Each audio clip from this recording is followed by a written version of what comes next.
Next up at UFC Vegas 44, we have Manel Kape versus Zhalgas Zhumagulov.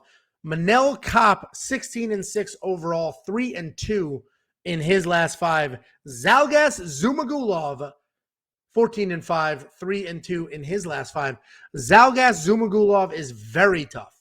He has solid power, very good wrestling. His goal is always to throw that big power, get you to react, and then work a takedown. The stats are very deceiving because while he averages almost 2 takedowns per fight, he has a 20% takedown accuracy. I have mentioned that before. I even mentioned it earlier today. That is an indication of chain wrestling and relentless pressure. It was the exact same story with Ronnie Yaya 2 weeks ago, and I picked him. You shoot a takedown, you don't get it. You move to the second transition, you don't get it. You move to the third, you get your takedown there. You did 3, you got 1. That's a 33% takedown. But the reality is that was one entry, a bunch of different motions and movements until you got that takedown. So low takedown accuracy, but high takedown average per fight. Those are chain wrestlers. And I'll take that over a 0.5 takedowns per fight, 70% accuracy. I'll take the chain wrestlers any day of the week. Manel Kape, fast, explosive striker who has absolutely no issues chasing knockouts, and he will do so with spinning attacks, flying knees, and everything in between. He's a southpaw with good pressure. He bounces in and out of range really well. He is a decent wrestler when he needs to be, and he closes distance really well when he wants to. He's very fun to watch, but at times he's having too much fun, and he makes like weird IQ mistakes because he's just enjoying the moment, not paying attention to the scorecards or what's going on. It's easy to say that this is a striker versus grappler matchup, but Manel does have his own wrestling offense, and Zhalgas actually has the better striking statistics. Manel has a surprising negative striking differential at almost 5-4, so he is hit 5 times for every 4 that he lands, whereas Zhalgas is just a little better than a 1-1 striking differential. I like Zhalgas here. I like the odds are worrisome. Before I even saw the odds, I just saw the matchup, and I was like, well, Zhalgas, right? That's easy. Then I saw the odds, and I was like, what am I missing? What am I missing here that the odds makers know that I don't? So I like Zhalgas here. I know Manel has an 80% takedown defense, but he also has very low output. I see Zhalgas constantly pressuring, looking for takedowns. If he gets them, then he absolutely dominates this fight. If he doesn't, then he wins a boring cage control decision, but it's still a win. He's tough enough to not get knocked out. He has enough power to hang.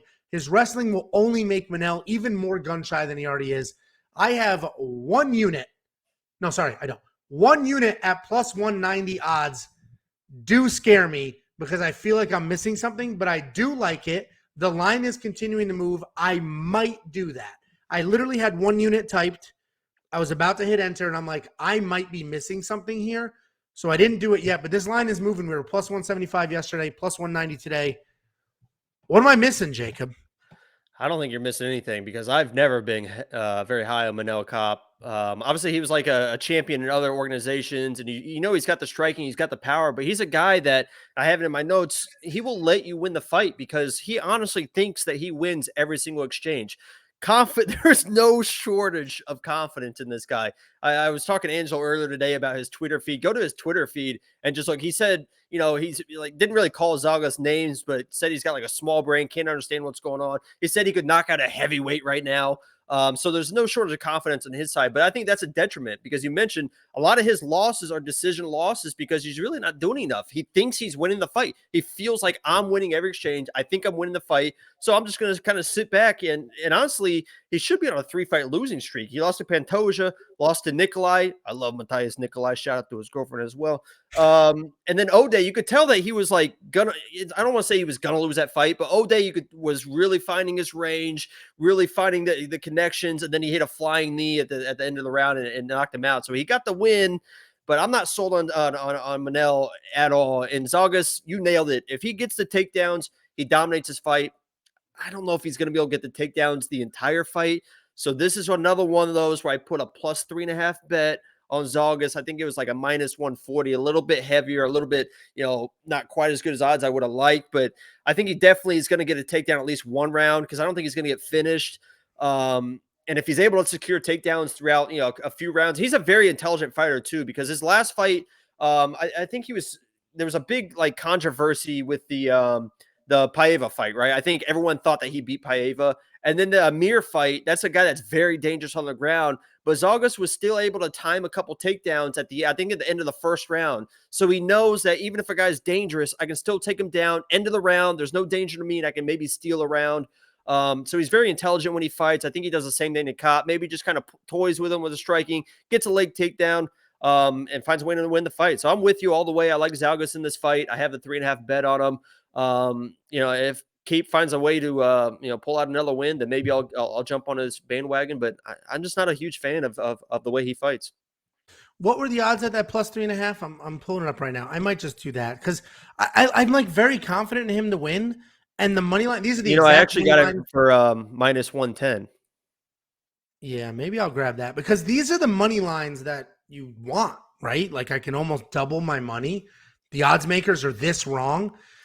But a part of me is nervous. Like, what am I missing? I have to be missing something to be this confident in somebody who's a Manel is dangerous. I think he's a black belt as well at jiu-jitsu. So if it goes to the ground, maybe there's a weird scramble and something happens. But I just don't see a 2-1 favorite means you're pretty much better everywhere. You don't really have a hole where someone can, and you mentioned Zhalgas too is a decent striker. I think Kape's got power at least. Yeah, he's definitely the better striker, but we'll see what happens.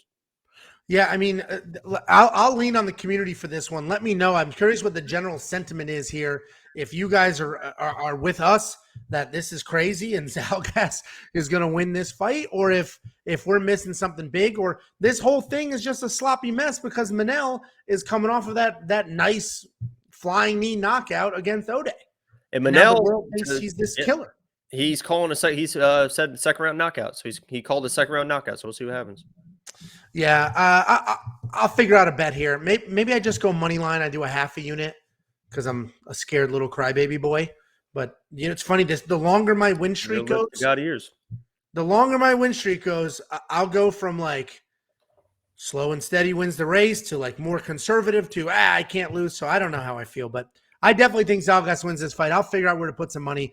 0% chance Manel Kape ends up in my lineup at $9,400. No way. $6,800 though. I will have Zhalgas in there, and that frees up a lot of room for a lot of people. Monkey knife fight, interesting line, because if Zhalgas is getting takedowns, there's no 73. Manel kind of a low volume guy. So what do you think of this? I still think it's more. I think that Zhalgas is going to have the reason why I didn't play, because I like Zhalgas to win this fight, but the reason I didn't play that 175 because I love playing those underdog bets, and the reason I wouldn't make him the lock of the week, which he's a good candidate for. He's a fantastic candidate. Right. But I just don't know if he's going to be able to get those takedowns. I think Kape's grappling and his wrestling is underrated. Yeah, I'll figure something out. So much of me wants to put money on him. I guess I should. It'd be stupid not to. All right, well, tune into our betting guide breakdown on Friday, where I'll have all of my final bets. Jacob will have his, and Dan will have his. Dan will be joining us in a few minutes. Jacob, text him that we're 2 fights away from the main card. wewantpicks.com/bets. Jump in any one of the 5 partners that we have. Make a deposit. Let me know, and I will send you $50. Cash App, Venmo, PayPal, however you want it. You can join all of them, deposit all of them. I'll pay you for all of them. Sportsbooks are not loyal to us, and we do not need to be loyal to them. Go through all of them. Find the best odds, especially a fight like this. You might be able to get crazy odds. Find the best odds, play those, pick and choose. You don't need to stick with one sports book to have success.